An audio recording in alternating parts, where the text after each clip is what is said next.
Okay, today's video is on making your own custom blends of alcohol ink for nail art, just using regular old craft alcohol ink. I promised this a while ago. I've been using this in several of my last tutorials, so let's get started. I'll show you kind of the stuff you will probably need, or improvise on what I'm showing you, and I'll just kind of go over some of the basics of how you can get started if you're a little overwhelmed and are not quite sure where to start.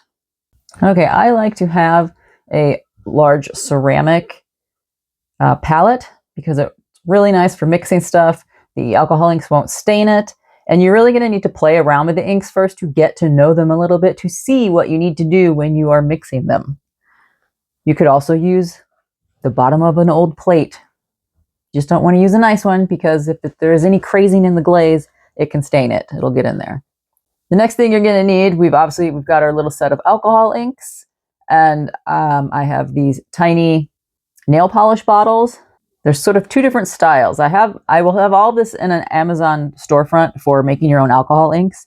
So the taller one, those are the first ones I bought, and then I bought the squat ones. The taller ones, they're easier to knock over when you're working, so be careful. But I still like them better, I think, because you don't have to mix as much ink. You can kind of just have them a quarter, a third full. And also the brush goes almost right up to the bottom of the bottle, so you can use more of the ink that you've made. So I kind of still like them, even though I am like a terror when I'm working, and I have come so close to knocking multiple ones over when I had not screwed the cap back on. So just be aware of that. But I do like the taller, skinny ones. So if we are mixing up sort of muddy gray colors, we're going to be using white ink in most of our color mixes. Here's a couple of mine that I've mixed up, and you can see that white settles to the bottom. That's because white alcohol ink is pigment based, where pretty much all other alcohol inks are dye based. So the pigment is heavier because it's pigment and it falls to the bottom. So you want to shake up the white alcohol ink that comes in the kit periodically because it settles. And then you also need to be doing that with your mixes, and that's going to be across the board, even with like a nice set you buy that's for nail art. The other thing to note is you are going to use more white than you think. And you are also going to use more of the blender than you think to get these mixes at the appropriate sort of dilution and look levels for nail art. If you get to the point where you've used everything in that kit and you just need more white alcohol ink, it's a pain when you're looking on Amazon, etc., because so many people do resin art nowadays. Companies have started labeling even liquid resin casting pigments as alcohol ink, instead of what it actually is, which is just a liquid pigment for casting, so it doesn't need to dry. So you just have to make sure you are looking for something that says multi-surface, more of a craft ink, dries quickly, can be used on Yupo paper for alcohol ink painting. Like this Marbu brand is an actual alcohol ink, so it can be used. So I'll have this in that Amazon storefront link as at least something that you can get on Amazon that dries. So yeah, just be aware of that. And here's just an example of one of the many clear blenders you can buy for alcohol inks. I've also just used rubbing alcohol. I don't know if it really matters that we're using that for this, but it's do what you will. Either one works. And the kit comes with clear blender, so you don't have to buy that right away. It's just if you ended up playing around with it a lot, you may run out. Okay. Let's finally get some ink on this palette. So this is the purple from this particular set. And to me, it really reads magenta. So I like blending the purple and the blue together to get the more violet purple color I like. So let's get some of these on the palette. And this is what you're going to need to do to just familiarize yourself with all of these colors before you just start randomly dumping them into bottles. Because some colors are much more saturated than others, and so you really can't just get the bottles out straight after buying it and go, I want gray, so I'm going to mix 50% black and 50% white, or I want a gray with purple, so I'm going to do half purple and half this. Like that's not how they're going to mix, because they're all a little bit different in their intensities. So we're just going to get that purple, the blue, and the brown on there because that's mainly what I'm using to tint the gray. And then I'll get the black on there and some white, and then we will just start playing around with it. First, I'm going to blend up the purple that I like so you can see. And basically, there's only a couple things you can do when we're making our own inks. You can either lighten or darken it. You can adjust the hue of it by adding colors to it, the tint, and you can control the dilution of it, of how like intense or how thin of a wash it is. So that's all we're doing. And you can do all of that together. There's a million different directions, but those are the three basic things we're doing. Now I'm going to get my black on here on the left. And these droppers that come on this kit aren't the best. So don't plan on going, I'm going to do 5 drops of this, because it's not really going to work out that way. So now I grab some of that black and I just use the same brush that just had the purple on it for me mixing that purple up. And now I'm going to dilute it down below, and you're going to see how much purple that already added to it. So when you are tinting stuff, you want to start very slow. Anything when you're adding, just do it slowly, drop by drop, to see, because certain colors can just overpower and overtake something very quickly. So there, you can see that's already a purple. And this is also a pretty dilute solution. So let's see this on a nail and see what it's going to do. Yeah, see, that's barely giving us anything. So this is literally what you're going to have to do to figure out the levels of what you want it to look like. So now I'm going to go back into the straight up ink mix I did and just keep adding it. And the point of playing around with the ink like this at first is now when you go to start adding drops, when you're actually mixing in the bottles, you know that at least basically you put the black in, you know that you need much less of the purple ink to actually get this to a purple tone, so that you're not then just dumping in the purple and going, oh crap, now I've got to dump in double the amount of black. And then before you know it, you've used up your whole bottle of black ink just because you have to constantly keep readjusting the same stupid little bottle. So just take it slowly. But this will start to give you a vague notion of the ratios of what you need for the colors. And then it's good, you can try it on a lighter nail. And I have one done with matte coat and one with gloss coat. So just get some sample nails out. And now you can see we're starting to get what you'd think of as the classic sort of nail alcohol ink look, where we get that cool border or outline from the alcohol evaporating, drying off, and drawing that ink outward to the outline of it. But we still have shading in the middle. And then that is how we start to get the cool layering effects with it. So that's kind of the dilution level you're going for. You want it to start to be doing stuff like this. Here's another little nail I was messing with to see the concentration. Now let's do a stripe of the full black. That's straight out of the bottle. So you can see how much we really do need to dilute that before it's really useful for us for nail art. And now let's just swatch out some of the colors I've already made so we can kind of just see. I just mess around with them and drop stuff in, again, a little bit at a time so I don't destroy it one way or another in a direction too much.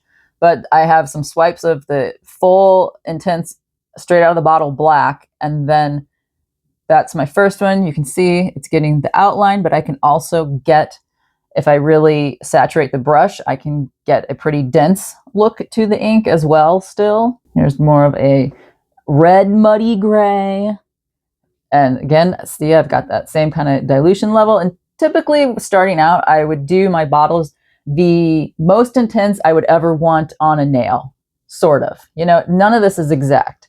I do have some bottles that then I have diluted down more. So, you can do your color mix that you want at the most intense level you'd ever want and mix more of that, and then siphon some of that off into other bottles and then continue to mess with those other bottles when you still have the color. Like then you can dilute it more or add more white to it, that kind of thing. So there's all kinds of directions this can branch off into. But for the bottles themselves, just think of it as how are you going to use that straight out of the bottle with that brush. Mix it for that, because if you want a super dilute thing, but you're going to be doing delicate work, you can always just put some of that in, like the tiny palette I have here, and then dilute that down. You don't necessarily need a whole bottle diluted down. So just that's the kind of stuff you want to think about when you're trying to decide which direction to go. Okay, now let's finally see what adding white is going to start doing to the black ink. The white, it's not going to do anything at first, and you're going to be like, ugh, come on. And this is when you have the tendency to then just dump way too much in. So this is why you just got to keep taking it slow to see when that tipping point is going to happen.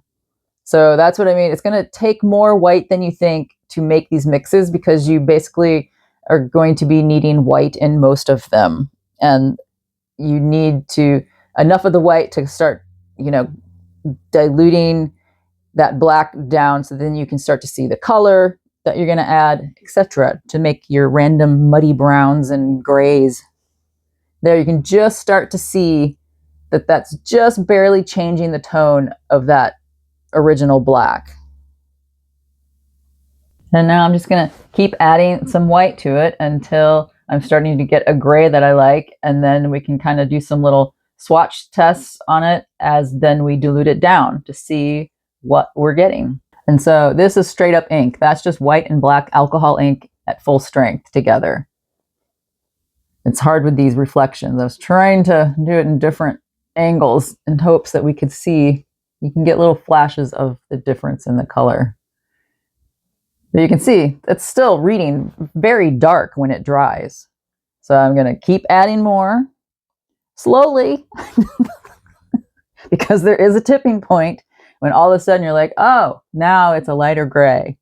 Okay, we can finally see more of a difference as it's drying, that it's definitely not black anymore. So now let's start diluting it and see. And I'm just going to speed through this, but I just want you to see the process. This might be boring to some people, but if some people are, still needing to see some visuals of like the whole process of going through and just testing it as you go, these are all of the stages. And so you just keep doing little swatches and let it dry and do it on nails or on the ceramic palettes and see what you're liking or not liking, and then make adjustments to it. And then once you're comfortable enough with, messing around with this stuff, then you can start dumping it into a bottle and start out with a little bit of the black and then add drops of, white to get it to a gray tone. There you can see just sort of that gradation of it and what kind of outline we're getting as it's drying. And now I'm ready to go in and tint it with a little of the purple, because I want some of my, purpley muddy gray. And again, see how little I'm using with that? Even though this is all small amounts because it's just, flat on a palette, still you're getting a notion of how you should be mixing these. And that's already toned it, that's giving me somewhat of a tinted gray color. So let's start with a bottle. And so this is what I would typically start with. I have about that amount of black in this small bottle. And that is so that I have room for mistakes. So if I accidentally glump a huge bunch of that ink in there because these droppers aren't that precise, I can go back and add some more drops of black.